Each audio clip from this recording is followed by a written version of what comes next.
Hello friends, இன்றைக்கி நம்ம வீடியோவில் பார்க்க போகிறது என்ன பிரிண்டர்னா எப்சனோட L3150 பிரிண்டரு. இது கம்ப்ளைண்ட் என்னென்னா எரர் கோடு வந்து 03106 அப்படின்னு ஒரு எரர் கோடு. இந்த எரர் கோடு வர காரணம் என்னென்னா, ஆக்சுவலாக இந்த பிரிண்டர் வந்து இங்கு சரியாக வரல, பிரிண்டர் சரியாக வரலன்னு சொல்லி ஹெட்டை கழட்டி க்ளீன் பண்ணியிருக்காங்க. ஸோ இதுதான் ஹெட்டு. இந்த ஹெட்டுக்கு அப்படியே பேக் சைட் பாருங்கள். ஸோ பார்த்தீங்கன்னா தெரியும், இங்கு ஃபுல்லாக இதில் லீக் ஆகிருக்கு. இது இங்கா இல்லை அவங்க போட்ட அந்த க்ளீனராக தெரியல. ஆனால் இந்த கேபிளை பாருங்கள். ஸோ கேபிள் ஃபுல்லாகவே இங்கு வந்து படிஞ்சிருக்கு.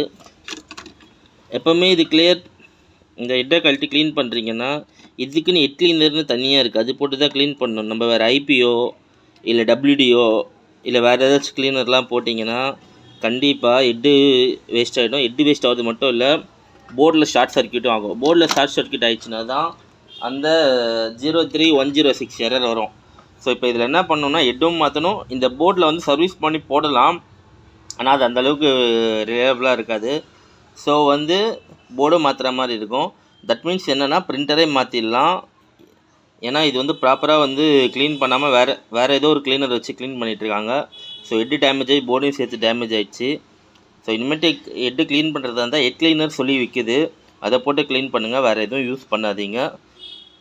தேங்க்ஸ் ஃபார் வாட்சிங்.